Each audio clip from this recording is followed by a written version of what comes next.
Hello दोस्तों, कैसे हैं आप लोग। दोस्तों आई होप आप सभी अच्छे होंगे, स्वस्थ होंगे, तंदुरुस्त होंगे और अपनी पढ़ाई मन लगा के कर रहे होंगे।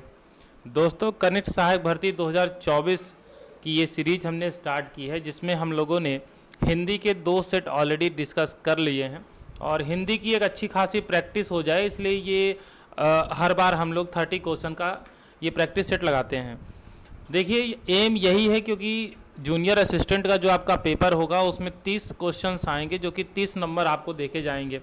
और मेरा ऐसा मानना है, और आप लोगों ने भी खुद से स्टडी किया होगा तो देखा होगा कि अगर हिंदी पे आप थोड़ी सी कमांड कर लेते हैं और थोड़ी सी प्रैक्टिस कर लेते हैं और जो इसके थियोरिटिकल पार्ट है, जो कंसेप्ट है, उसको क्लियर कर लेते हैं, तो बहुत आसानी के साथ आप 30 में 28, 29 मतलब मोर देन 27 तो आसानी से आप गेन कर ही सकते हैं।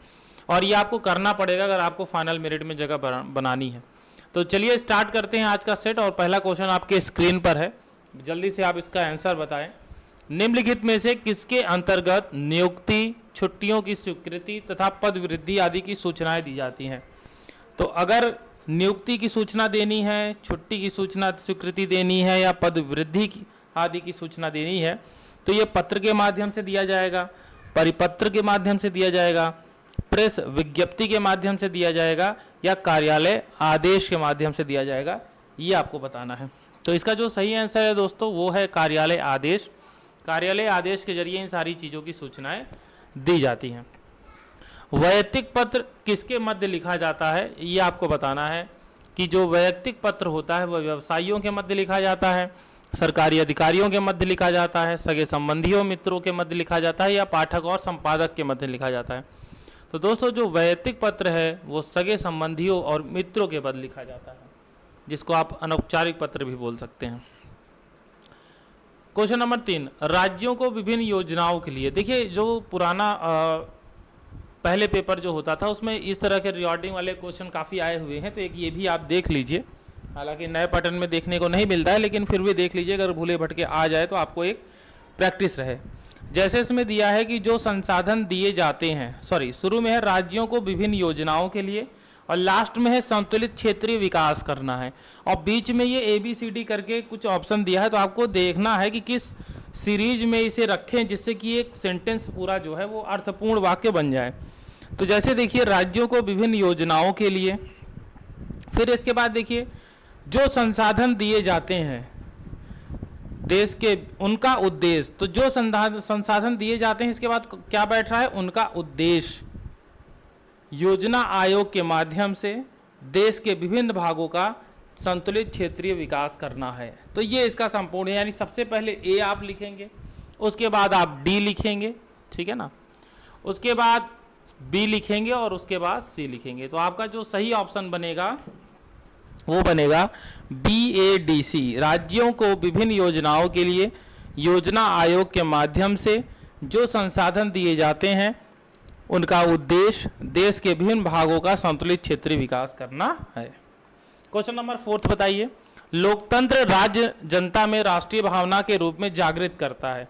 तो लोकतंत्र राज्य जनता में राष्ट्रीय भावना स्वाभाविक रूप में जागृत करता है, संकीर्ण रूप में जागृत करता है, अस्वाभाविक रूप में जागृत करता है या अतिरंजित रूप में जागृत करता है। तो देखिए जो लोकतंत्र है, जो डेमोक्रेसी है, ये राज्य जनता में राष्ट्रीय भावना स्वाभाविक रूप में जागृत करता है। ये वाक्य यहाँ पे फिल, ये शब्द यहाँ पे फिल होगा, तो ये पूरा परफेक्ट वाक्य बन जाएगा।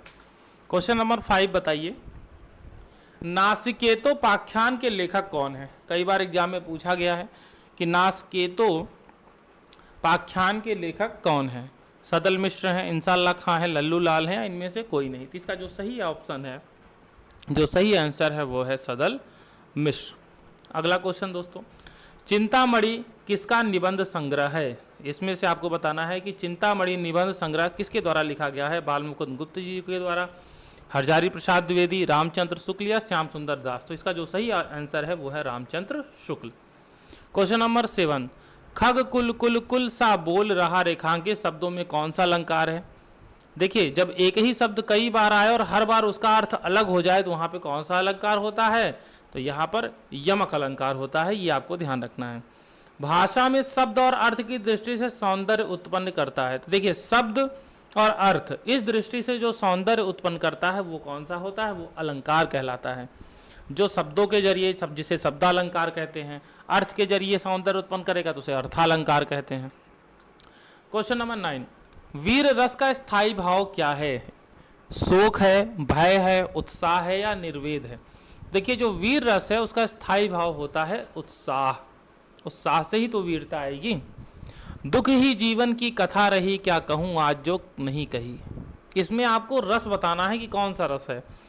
दुख ही जीवन की कथा रही, क्या कहूँ आज जो नहीं कही। करुण रस है, श्रृंगार रस है, अद्भुत रस है या विभत्स रस है? तो बहुत सिंपल है ये, इसमें करुण रस है। आइए आगे बढ़ते हैं।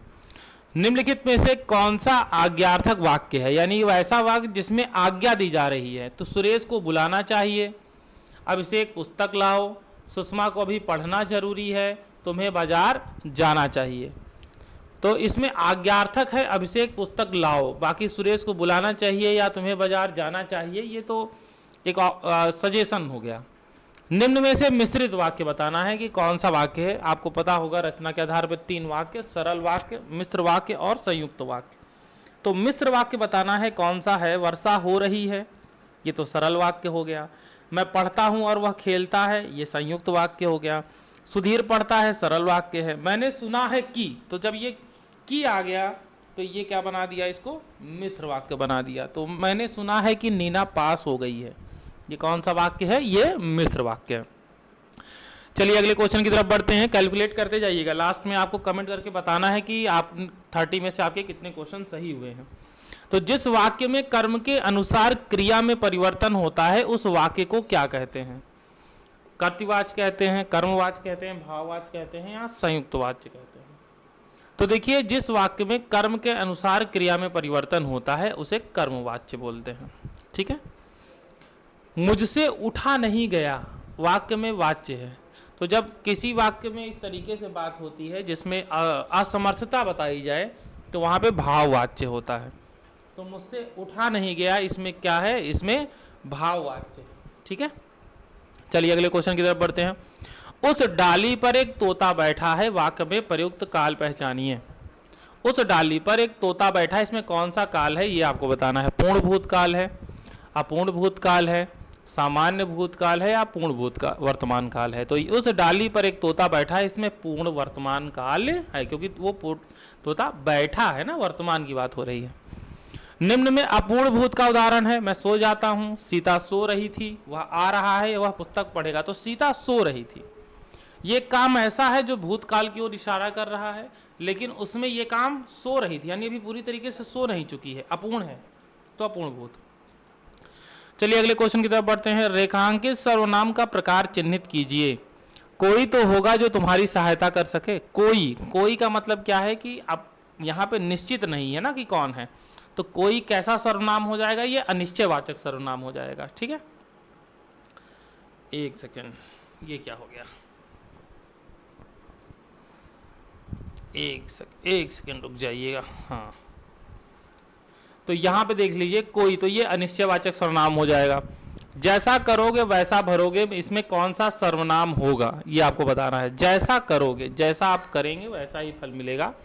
तो यहाँ पे आप देख सकते हैं कि एक से दूसरे का रिलेशन है, यानी यहाँ पे संबंधवाचक सर्वनाम होगा। निम्नलिखित में से एक अकर्मक क्रिया है, आपको बताना है इनमें से क्या है जो कि अकर्मक क्रिया है, जिसमें कर्म नहीं है। काटना, बोना, धोना और रोना अकर्मक, जिसमें कर्म की जरूरत ही ना पड़े, यानी वो काम आप खुद से कर लें, तो आपको दूसरे की जरूरत क्यों है? तो काटना, बोना और धोना, इन तीनों के लिए आपको किसी और की जरूरत है, लेकिन रोने के लिए आपको किसी की जरूरत नहीं है, रोना तो खुद से ही पड़ेगा, यानी रोना जो है वो अकर्मक क्रिया है। दीपा ने गाय को चारा खिलाया, इस वाक्य में क्रिया का सही रूप क्या है ये आपको बताना है। तो देखिए जिसमें 2 कर्म आ जाए, जैसे दीपा ने गाय को चारा खिलाया, तो चारा और गाय ये 2 कर्म आ गए, तो ये द्विकर्मक क्रिया यहाँ पर है। तो यहाँ पे क्रिया कैसी है? द्विकर्मक। आइए आगे बढ़ते हैं। दुष्चरित व्यक्ति से संबंध नहीं रखना चाहिए। इस वाक्य में प्रयुक्त दुष्चरित शब्द व्याकरण की दृष्टि से किस संवर्ग में है? आपको बताना है कि ये जो दुष्चरित शब्द है ये संज्ञा है, सर्वनाम है, विशेषण है या क्रिया विशेषण है। तो दुष्चरित व्यक्ति, यहाँ पे जो दुष्चरित शब्द है वो किसके लिए आया है? व्यक्ति के लिए आया है। यहाँ पे जो दुष्चरित शब्द है ये क्या है? ये विशेषण है, जो शब्द किसी संज्ञा की विशेषता बताते हैं, सर्वनाम की विशेषता बताते हैं, उन्हें विशेषण कहते हैं। निम्न में से किस वाक्य में अपादान कारक का प्रयोग हुआ है? अपादान कारक में क्या होता है? अलगाव की स्थिति आती है, अलगाव का बोध होता है। तो शिकारी ने तीर से बाघ मारा, हाथी के द्वारा पेड़ ढाया गया, सत्संग से बुद्धि सुधरती है, लड़का बाजार से लौटा। तो यहाँ पर आपको क्लियर हो गया होगा कि लड़का बाजार से लौटा, यहाँ पर अलगाव जो से आया है वो अलगाव के लिए बता रहा है। तो यहाँ पर जो से है वहाँ पे अपादान कारक का प्रयोग किया गया है। ठीक है, आगे बढ़ते हैं। दमन और दामन शब्द युग्म का सही विकल्प चुनिए। दमन, उसका दमन कर दिया गया, तो दमन मतलब होता है दबाना, दबाना, और दामन फैलाना यानी आंचल फैलाना। तो दमन का मतलब दबाना और दामन का मतलब आंचल होगा। तरंग और तुरंग, इसका आपको सही विकल्प बताना है। तो तरंग, तरंग कहाँ आती है? समुद्र में। तो तरंग होती है लहर, और तुरंग बोलते हैं घोड़े को। तो इसका जो सही युग्म बनेगा वो बनेगा लहर और घोड़ा। आइए आगे बढ़ते हैं। जीभ का पर्यायवाची क्या होगा? इसमें से आपको बताना है कि जीभ का पर्यायवाची वचन होगा, रसना होगा, ध्वनि होगा या जीव होगा। तो ना तो वचन होगा, ना तो ध्वनि होगा, ना तो जीव होगा। इसका जो सही आंसर पर्यायवाची होगा वो होगा रसना। जीभ से रस निकलता है ना। तो चलिए अगले क्वेश्चन की तरफ बढ़ते हैं। निम्नलिखित में से कौन सा शब्द सरस्वती का पर्यायवाची नहीं है? शारदा, इंदिरा, वाग्देवी या भारती। तो सरस्वती का पर्यायवाची बताना है। इन चार में तीन तो सरस्वती के पर्यायवाची हैं, लेकिन एक नहीं है और वो है इंदिरा। तो शारदा, वाग्देवी और भारती ये तीनों सरस्वती के पर्यायवाची होते हैं, जबकि इंदिरा नहीं होता। विलोम की दृष्टि से असंगत युग्म बताना है। अज्ञ, विज्ञ, अद्यतन, पुरातन, अजय, विजय, अर्वाचीन और नवीन। तो कौन सा युग्म है जो कि असंगत है? तो अर्वाचीन और नवीन, ये जो है वो असंगत है। ठीक है, ये सही नहीं है। लड़की चौलड़ी पहने हैं, रेखांकित में यानी चौलड़ी पे यहाँ पे रेखांकित कर लीजिएगा। इसमें समास बताना है। चौलड़ी, चौ जो शुरू में आया है ये संख्या 4 बता रहा है, 4 लड़ी, इसलिए ये द्विगु समास है। तो जहाँ पे संख्या का अगर इंफॉर्मेशन मिले वहाँ पे द्विगु समास होता है। आखिरी दो क्वेश्चन। निम्नलिखित में से कौन सा व्यंजन संधि का उदाहरण है? सदैव, मनोरथ, निर्गुण या सदाचार। तो इनमें से आपको बताना है कि किसमें व्यंजन संधि है। तो सदैव, मनोरथ, निर्गुण ये तो स्वर संधि में आते हैं, लेकिन सदाचार ये व्यंजन संधि का उदाहरण है। इसी तरीके से आज का जो आखिरी क्वेश्चन है वो है, निम्नलिखित व्यंजनों में से कौन से व्यंजन का उदाहरण उच्चारण तालु से होता है। तो तालु से जो व्यंजन निकलता है वो आपको बताना है। देखिए जो क ख ग घ होते हैं वो कंठ से होते हैं, चस जछ या ये तालु से होते हैं। तो इसका जो सही आंसर होगा वो छ होगा। छ तालु से उच्चारित होने वाला शब्द है। तो दोस्तों ये थे 30 क्वेश्चन आपके प्रैक्टिस के लिए। कमेंट में हमें बताइए कि इस 30 में से आपने कितने क्वेश्चन सही किए। Practice makes a man perfect. जितना आप अभ्यास करेंगे उतने ही आप अच्छे होते जाएंगे। जो पढ़ चुके हैं टॉपिक को उनके लिए अभ्यास बहुत ज़रूरी है, और जो नहीं पढ़े हैं तो उनके लिए सबसे पहले उसका कंसेप्ट पढ़ना ज़रूरी है। तो कमेंट में आप बता सकते हैं कि अगर आपने कंसेप्ट क्लियर नहीं है तो हम उसकी कंसेप्ट क्लास भी लेकर के आएंगे। ठीक है दोस्तों, ज़्यादा से ज़्यादा लोगों तक शेयर करिए। चैनल पे नए हैं तो चैनल को सब्सक्राइब जरूर करिए, और हाँ, वीडियो को लाइक करना मत भूलिएगा। तो मिलते हैं अगले सेट में, तब तक के लिए धन्यवाद।